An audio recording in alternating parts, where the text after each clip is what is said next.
ఈరోజు మనము మన లైఫ్ టైంలో చాలా ప్రాపర్టీస్ కొంటుంటాం, అమ్ముతుంటాం. అంటే అందరూ ఫ్రీక్వెంట్‌గా చేయకపోయినా మనము ఒక అపార్ట్మెంట్ కొనటమో, ఒక ఇల్లు అమ్మటమో, ఇల్లు కొనటమో, అపార్ట్మెంట్ అమ్మటమో మినిమమ్ ట్రాన్సాక్షన్స్ అయితే జరుగుతూ ఉంటాయి. కొంతమంది ఫ్రీక్వెంట్‌గా గూడా చేస్తూ ఉంటారు. సో, ఈ ట్రాన్సాక్షన్స్ చేసేటప్పుడు ఎటువంటి డాక్యుమెంట్స్ వెరిఫై చేయాలి? అంటే నేను బ్యాంకింగ్ ఆహ్, పరంగా బ్యాంక్‌లో వర్క్ చేశాను కాబట్టి ఎటువంటి జాగ్రత్తలు తీసుకోవాలి? ఇదే 100% కరెక్ట్ అని నేను చెప్పను. సో, ఇది తీసుకుంటే చాలా వరకు రిస్క్ మీకు కవర్ అవుతుంది. సో, మనం తీసుకుంటే మనం వచ్చేటప్పటికి ల్యాండ్ కొనొచ్చు, ఇల్లు కొనొచ్చు, లేదా అపార్ట్మెంట్ కొనొచ్చు. అపార్ట్మెంట్ స్టార్టింగ్‌లో కొనొచ్చు. కంప్లీట్ అయిన తర్వాత కొనొచ్చు. సో, దేనికి అప్లికబుల్ ఉన్న డాక్యుమెంట్స్‌ని మీరు కంపల్సరీ చూడండి. సో, ఈ డాక్యుమెంట్స్‌లో ఫస్ట్ వచ్చేది మీకు సేల్ డీడ్. సేల్ డీడ్‌లో కంపల్సరీ ఓనర్ సైన్ చేస్తాడు కాబట్టి, సేల్ డీడ్‌లో మీకు ప్రాపర్ ఓనర్‌షిప్ ఎవరు అన్నది మీకు తెలుస్తుంది. ఆ సేల్ డీడ్‌లో బయ్యరు, సెల్లరు ఎవరైతే రైట్స్ ఉంటాయో వాళ్ళే ఉంటాయి గాబట్టి వీటిని కంపల్సరీ వెరిఫై చేయండి. సో, ఓనర్‌షిప్ బయ్యర్ దగ్గర ఉంటుంది కాబట్టి ప్రాపర్టీ ఓనర్ బయ్యర్ బయ్యర్‌కి కావాలి అంటే కంపల్సరీ ఇక్కడ ఇందులో క్లియర్‌గా నేమ్సు, డీటెయిల్సు అన్నీ చూడండి. సర్వే నంబర్సు అన్నీ క్లియర్‌గా చూడండి. తర్వాత ల్యాండ్ డీటెయిల్సు, సర్వే నంబరు, తర్వాత document numbers, previous document numbers వాటిలన్నిటిని కంపల్సరీ చూడండి. ఇందులో బయర్స్, సెల్లర్స్ సైన్ చేసి ఉంటారు గాబట్టి, మీకు ఇది ప్రాపర్ లీగల్ డాక్యుమెంట్ అవుతుంది. Mother document. మీరు గనక రియల్ ఎస్టేట్ ప్రాపర్టీస్ కొంటున్నప్పుడు దీన్ని కంపల్సరీ మదర్ డాక్యుమెంట్ చూడండి. ఇందులో లీగల్ ఓనర్‌షిప్ తెలుస్తుంది.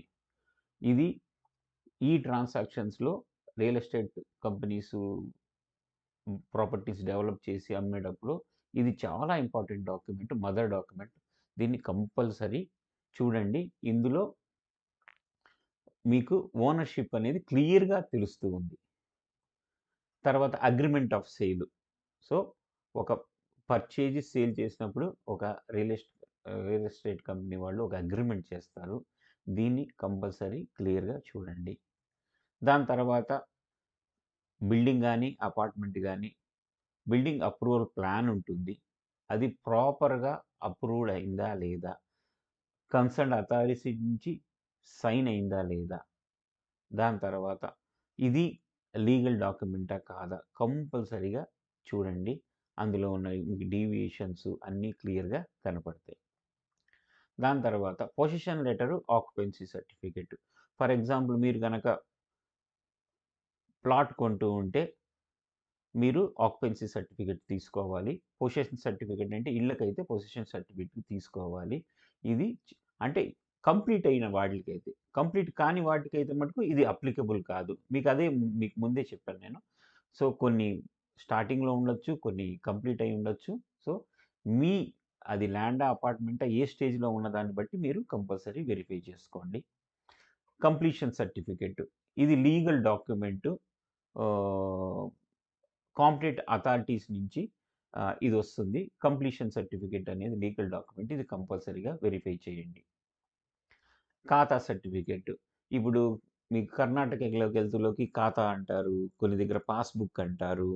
సో, ఈ ఆహ్, ఇందులో మీకు క్లియర్‌గా ఓనర్‌షిప్ అనేది మీకు తెలుస్తుంది.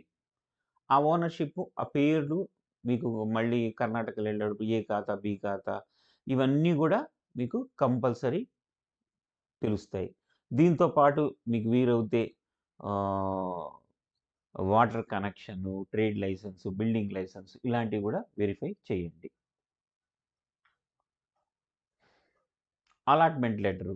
కొన్ని ప్రాపర్టీస్ అంటే బెంగుళూరు డెవలప్‌మెంట్ అథారిటీ లేదంటే గ్రేటర్ హైదరాబాద్ మున్సిపల్ కార్పొరేషన్ ఇలాంటి అథారిటీస్ నుంచి వాళ్ళు కొన్ని హెచ్ఎండిఏ వీళ్ళు కొన్ని లేఅవుట్స్ గానీ, కొన్ని అపార్ట్మెంట్స్ గానీ డెవలప్ చేసి లాటరీ సిస్టమ్‌లో గానీ ఒక పద్ధతిలో అలాట్‌మెంట్ జేస్తారు. అలా జరిగినప్పుడు ఆ అలాట్‌మెంట్ లెటర్ కంపల్సరీ వెరిఫై చేయండి.